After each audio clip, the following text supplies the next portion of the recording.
That morning, Zheng Han was woken up by his phone. It was buzzing non-stop on the pillow beside him.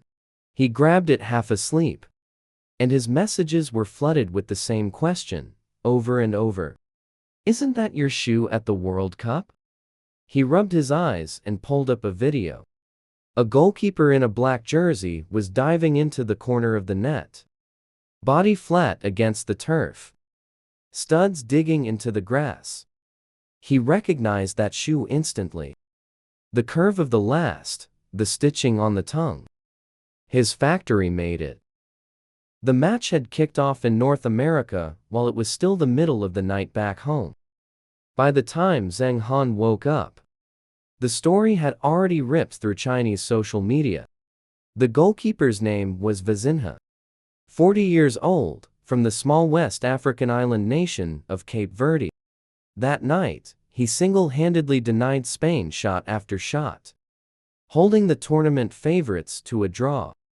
While he was asleep, his own followers jumped from 50,000 to 12 million. Cape Verde's entire population is 600,000. But what Chinese viewers noticed first wasn't the miracle. It was his shoes.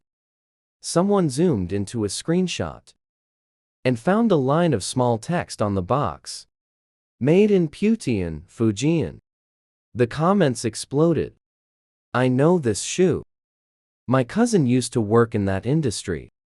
To understand this shoe, you first have to understand what the word Putian actually means and how it got there.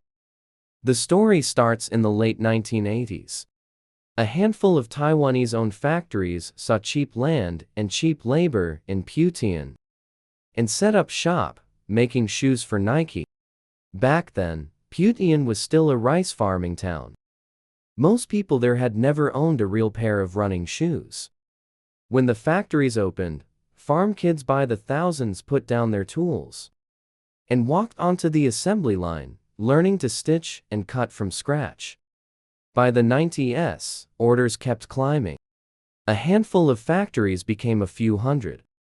An entire generation of workers turned shoemaking into muscle memory. How to shape a last, how to bond a sole. Exactly how much the materials could vary before a batch failed. Many of them knew more about the craft than the brand managers sitting in offices overseas. Then, in the 2000s, the story turned. Labor costs rose. Nike and the others started shifting orders to Vietnam and Indonesia. The buildings stayed. The machines stayed. The workers who'd spent a decade mastering their craft stayed too. The orders didn't. Someone had an idea. The molds were still there. The suppliers were still there. So why not make the exact same shoe? Just without the real label? It wasn't a decision made by any one person. It was more like an entire city discarded by a global supply chain, quietly working out how to survive. Over the next 20 years, Putian became internet shorthand for the Putian goods traded on forums. For the originals, nobody dared call fakes on marketplace listings. The city's name got welded to the word counterfeit. Authorities cracked down again and again. But as long as brands kept chasing cheaper labor elsewhere, the trade was never going to disappear completely. But things started shifting. More and more factory owners in Putian began to realize the ceiling on counterfeiting was already visible. You can copy a shoe perfectly and still only ever be chasing someone else's design for the thinnest possible margin, always looking over your shoulder. If you wanted your factory to actually last, you needed a different path. Zheng Han grew up inside that history. In 2018, he opened his own factory, called Zufeng Sports. He didn't take the easy road his father's generation had taken. Out of roughly 200 employees, more than 1 in 10 went straight into R&D. In 2024, he greenlit a new shoe. The Senda Mendoza, built specifically for goalkeepers and possession-based midfielders. He lost count of how many versions of the last he tried. How many materials, how many adjustments. It wasn't until October 2025 that the shoe finished small batch testing and was finally locked in. Nearly 2 years of work. This April and May, a foreign client placed a rush order. Over 200 pairs for the World Cup. Ship it by air the moment it's done. Who would wear them? What for? The client didn't say, and Zheng Han didn't ask. The turnaround was only a few weeks. For most factories, that would be impossible. For Zhu Feng, it wasn't. Because what they were shipping was a shoe that had already been perfected. The blueprint was ready. The production line already knew the motions. 2 years of preparation had built toward exactly this moment. The chance showed up, and they were ready to take it.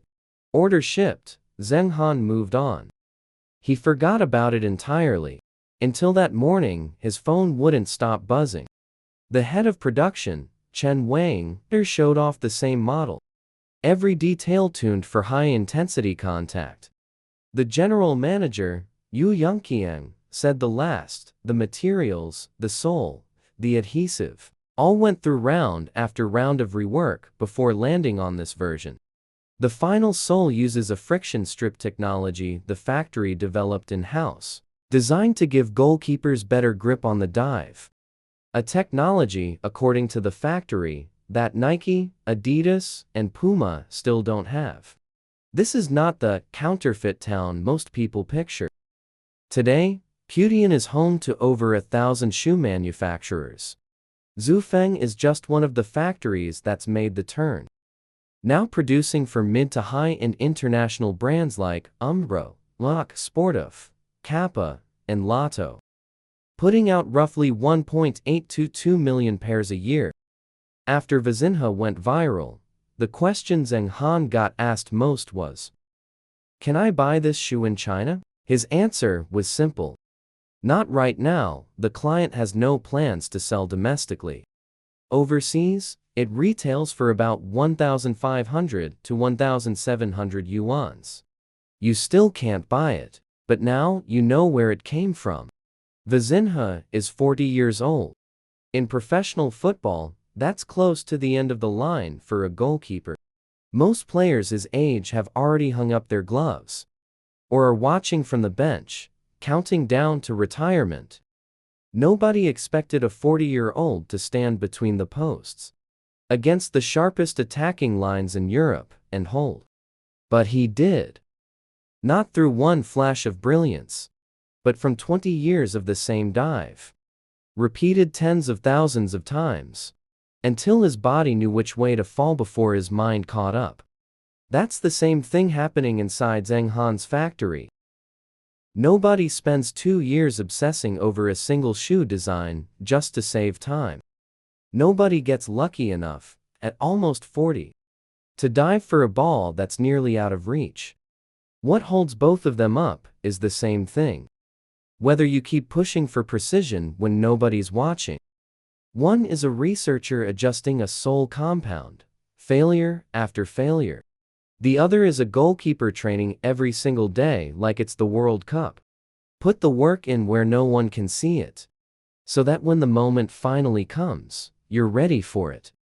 Vozinha will probably never know that the shoes on his feet carry 40 years of a Chinese town's rise, fall, and comeback.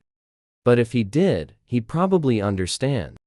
The same stubbornness that let that shoe show up on a World Cup pitch is the same stubbornness that let him dive for a ball he shouldn't have reached. Tonight, when you think back on this story, ask yourself when that idea in your head about Putian shoes was formed, and whether it's still true. Because the things that actually hold up under pressure, a shoe, or a 40-year-old goalkeeper still diving for saves, were never built on luck. They were built on the effort nobody was there to see.